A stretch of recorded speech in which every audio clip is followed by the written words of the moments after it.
Terima kasih sudah memberikan saya kesempatan untuk mempresentasikan final project saya yang berjudul AI Quant Assistant, di mana saya merupakan batch Desember dari course web dan mobile development G2 Academy Bootcamp. Nah, ini outline yang akan saya presentasikan, mulai dari business understanding, features, technology stacks, architecture, use case diagram, entity relationship diagram, activity diagram, sama timeline project. Nah, yang pertama itu untuk business understanding-nya. Jadi saya tujuannya itu untuk membuat sistem AI yang dapat dimanfaatkan untuk quantitative analysis. Nah, berdasarkan background saya kan juga di AI ya. Jadi kebetulan di G2 Academy ini menyediakan course yang end-to-end untuk pembuatan sistemnya. Nah, saya mencoba menggabungkan background saya dengan full stack web and mobile development ini, sehingga dapat mengkomersialisasikan AI sistemnya.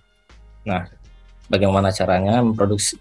Nah, itu yang pertama, saya memproduksi API dan termasuk web dan mobile-nya jika memungkinkan. Nah, untuk saat ini untuk mobile belum memungkinkan, belum sempat karena keterbatasan waktunya.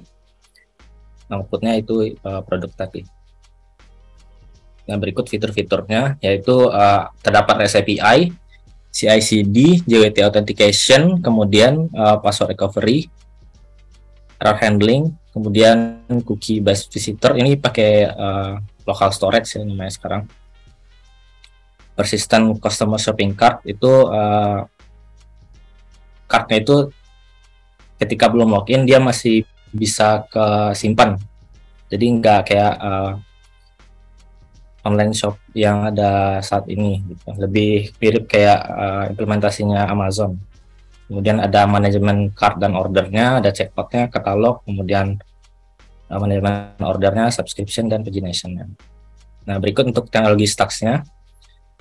Nah, yang pertama saya ada membuat stack untuk backend forecast. Jadi ada beberapa microservice. Nah, ini yang pertama itu menggunakan Python 3, kemudian G-Unicorn untuk gateway servernya. Kemudian pakai Flask sebagai backend-nya, NumPy, Pandas, Scikit-learn, PyTorch untuk tools AI-nya, kemudian Yahoo Finance penarikan datanya real time.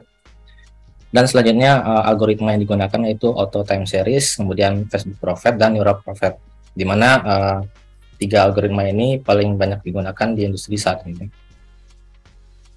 Nah, selanjutnya untuk store-nya itu menggunakan Java 11, kemudian Spring Boot 2.4 dengan beserta dengan Spring Security, kemudian JWT Authentication, Spring Data JPA untuk penulisan database-nya, masuk Hibernate juga untuk validasinya, kemudian Maven dan Spring Validation.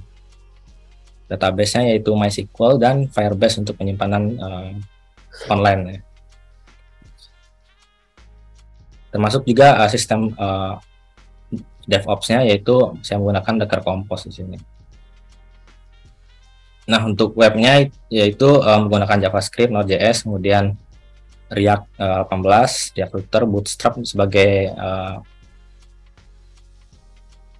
sebagai UI framework-nya, kemudian CSS untuk customisasinya, Redux untuk penyimpanan variabel, Axios untuk koneksi ke API, dan Nginx untuk gateway-nya.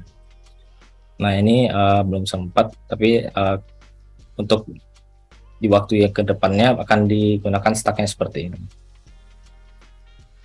Nah, berikut arsitekturnya. Jadi ini hubungan antar microservice tadi. Jadi pertama itu akan dijalankan dulu sistem backend forecast dan MySQL, di mana backend store-nya itu bergantung pada jalannya dua service ini. Jika salah satu mati, dia akan merestart ulang. Nah, kemudian ya front end-nya itu juga masuk ke dalam ekosistemnya Dockernya juga. Jadi satu ekosistem untuk yang bagian back end, termasuk front end yang web. Sedangkan untuk yang mobile itu terpisah, tetapi tetap memanggil ke API Docker Compose. Selanjutnya berikut use case diagramnya. Mungkin ya terlalu banyak ya. Jadi terdapat beberapa kelompok, yaitu yang pertama itu access manager. Itu bisa melakukan pembuatan produk, menghapus produk, pembuatan produk. Ini produk kategori tadi maksud saya. Kemudian pembuatan produk dan penghapusan produk. Sudah warnanya ungu. Kemudian seterusnya ada access manager dan employee, di mana employee ini sebenarnya untuk memverifikasi order dan mengupdate jika ada produk yang ingin dibikin unavailable. Nah, itu dia juga bisa meng-offsell produk. Dapat dilihat di sini yang warna merah. Kemudian untuk customer itu fokusnya lebih kepada card saja aksesnya. Sedangkan untuk yang lainnya semua akses itu pencarian, kemudian kelihatan mengambil produk, view all, kemudian ya dan seterusnya dapat dari sini, termasuk juga order. Untuk authenticated itu terbatas ya, itu lebih kepada dasar-dasar dari user, jadi kayak registrasi, update profile, recovery, dan deactivate. Kemudian ini ERD-nya. Nah, ini hubungan antar tabelnya, yaitu yang pertama order detail, itu berhubung dengan card secara many to one, jadi one itu di card, dan seterusnya bisa dilihat di sini juga.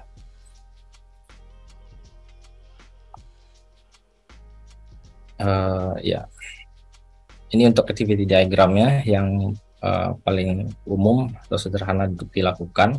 Jadi yang pertama itu customer mendaftar, kemudian awalnya itu paling manajer dulu ya.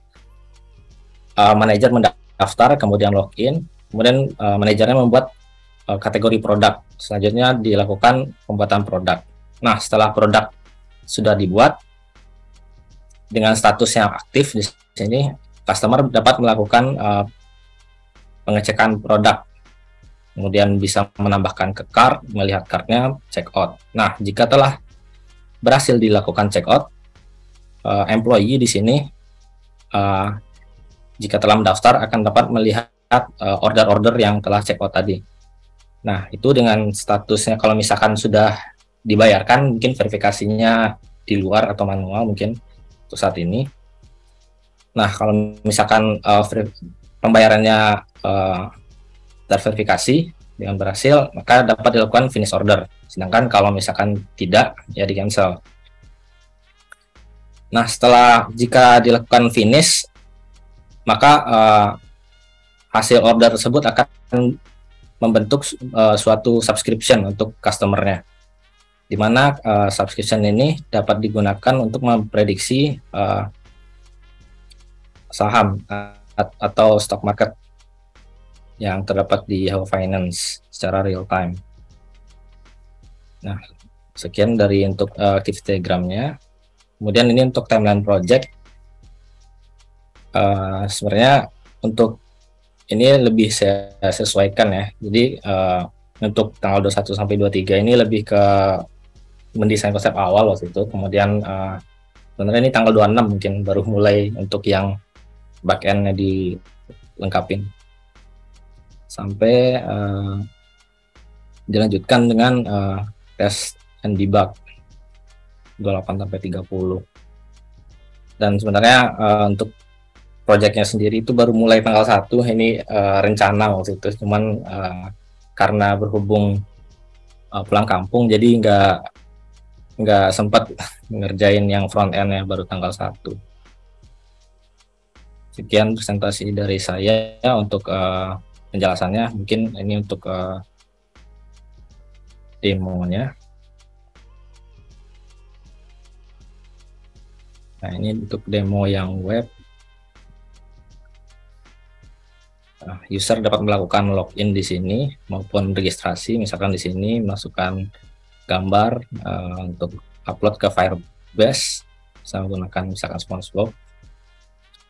Ini yang user, ini user @domain.com. Passwordnya itu ada aturan untuk oh ya, itu mungkin belum ditambah, harusnya titik tanda tanya mungkin di sini. Harus menggunakan minimal 1 huruf kecil, huruf besar, angka, dan spesial karakter. Di sini saya buatnya password 1 karakter. Tapi secara validasi, kalau misalkan tidak memenuhi, nanti akan dikasih notifikasi kalau rule-nya belum terpenuhi. Recovery phrase ini yang digunakan untuk recovery akun. Jadi tapi ini nggak bisa diganti-ganti seperti sistemnya apa ya, MetaMask sekarang itu, misalkan dibuat wazip tuh ya. Ini nggak wajib, tapi bisa disilang. Ini mail, tanggalnya hari ini.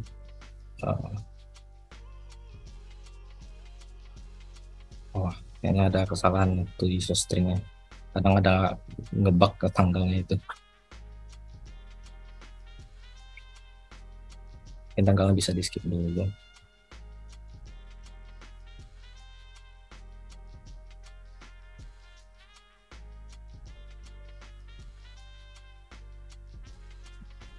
Salah habis.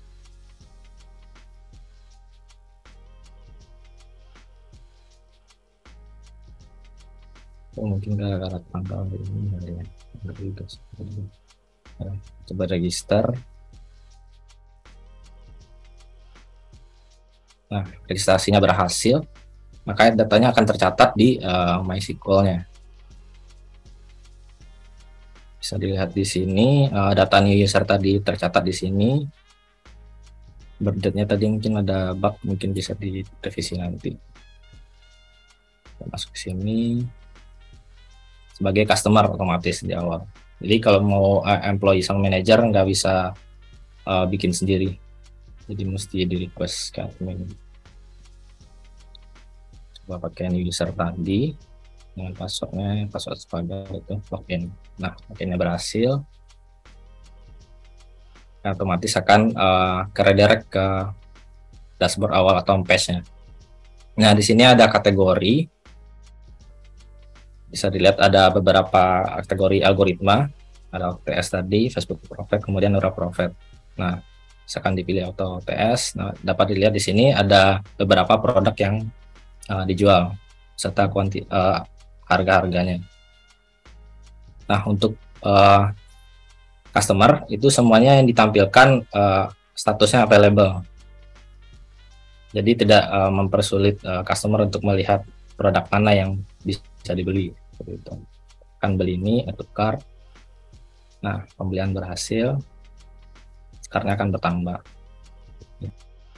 juga.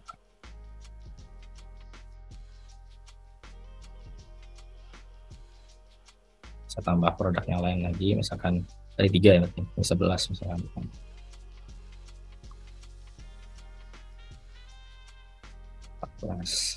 Cek kartnya.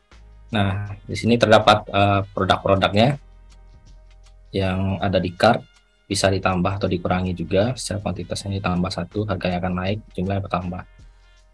Nah, lakukan check out, misalkan di sini.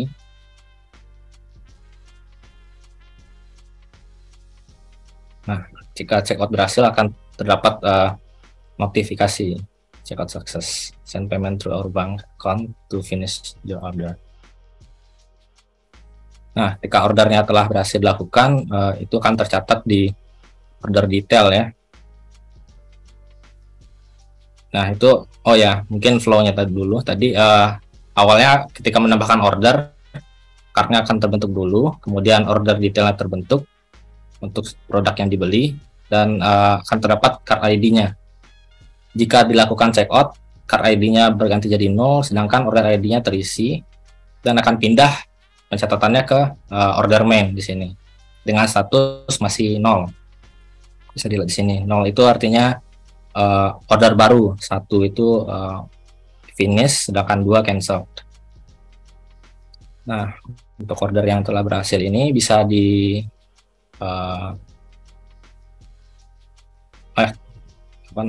order yang barusan bisa dilihat di sini. Ini belum ada ordernya. Bentar.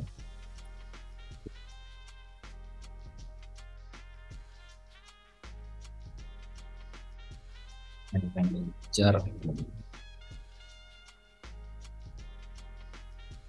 Finish order kan ini jadi employee bisa dilihat order orang. Oke, ini tadi ada yang keubah nih, order ID-nya hilang.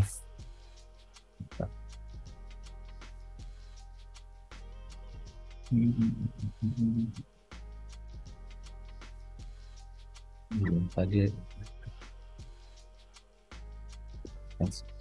satu aja tadi. Tadi ngedit dikit, mau ubah nama doang. Bikin lagi aja.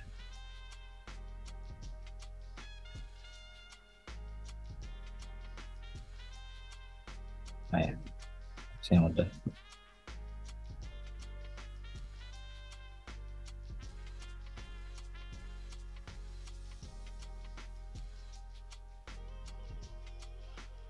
Nah, ini ordernya. Jadi untuk setiap ordernya itu akan berbentuk seperti kartu, ada 6 beserta pagination-nya. Nah, di sini bisa dilakukan cancel dan finish untuk employee maupun manager, sedangkan untuk customer itu hanya dapat meng-cancel saja ketika pembayaran belum dilakukan. Nah, di sini misalkan kita lakukan finish order untuk yang order terbaru, mungkin detailnya bakal ditambahin selanjutnya. Sekarang belum sempat untuk finish order. Nah, order berhasil diselesaikan, statusnya akan berubah. Ini tadi mana ketaruh itu? Ya itu akan finish.